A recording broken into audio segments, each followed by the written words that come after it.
My blood remembers the stories carved into Lookshy stones, for even beneath its old name, Jen's Kiriga could call it home.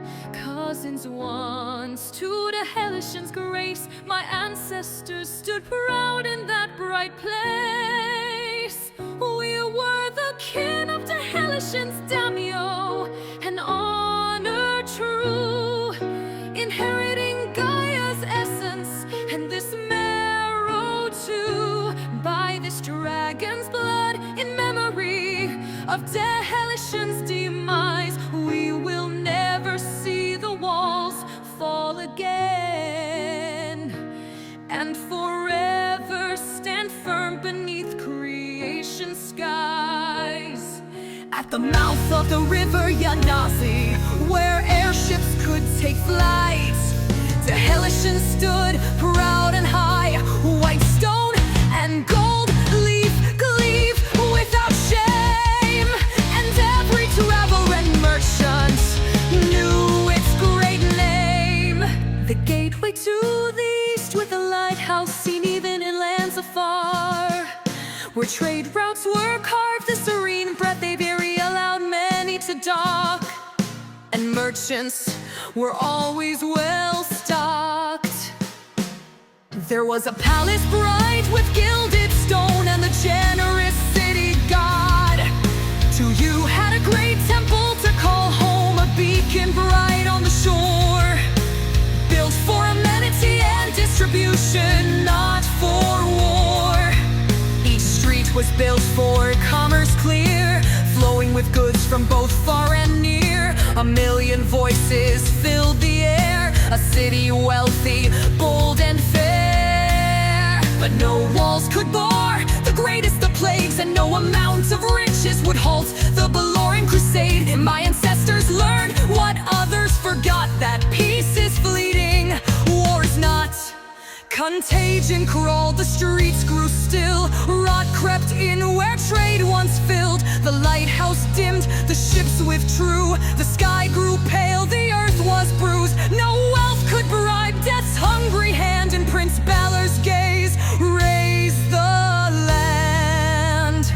The shogunate's 7th legion was scattered through the east, like broken crumbs left behind by the face feast.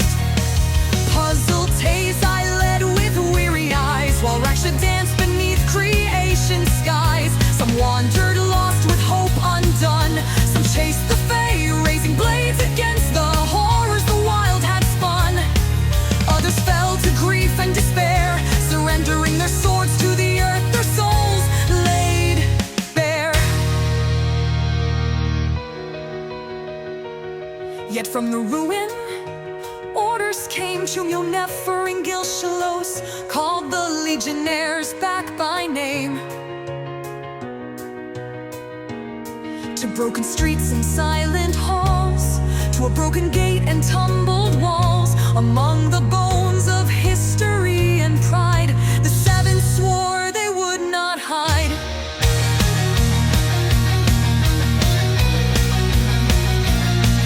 But will alone could not defend, nor mortal steel defeat chaos that could make reality bend.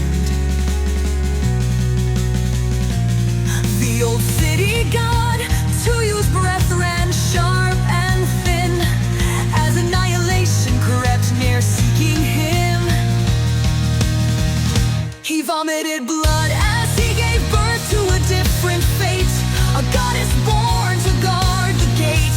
By blood and stone, steel and bone, his daughter Tianyu stood to guard his home. The old city's once magnificent walls became like her armored skin. The city's remaining strength was sown deep within. While Tsuyu slept within her hands, she swore to all she and the 7th still would stand. At Deheleshen's ruined gate, they faced the Raksha's twisted hate. With weapons in weary hands, they stood the last line in the sand. Where gold leaf once shone and airships flew, they'd let the Fae until the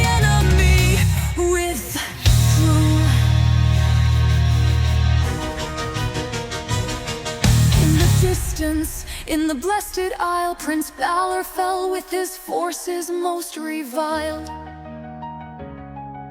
The seventh knew not what transpired before the sword of creation was fired.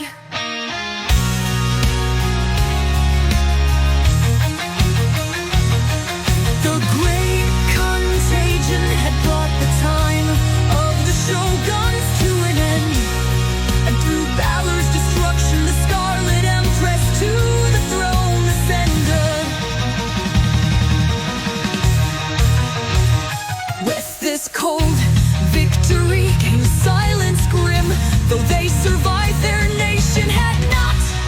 No hymns did they sing, and the city's wealth had turned to rust, its markets drowned in ash and dust. No merchants came, no trade ships sailed to broken earth where winds wailed, yet where most would answer the false empress's decree, the seventh rebuilt in the shogun's memory.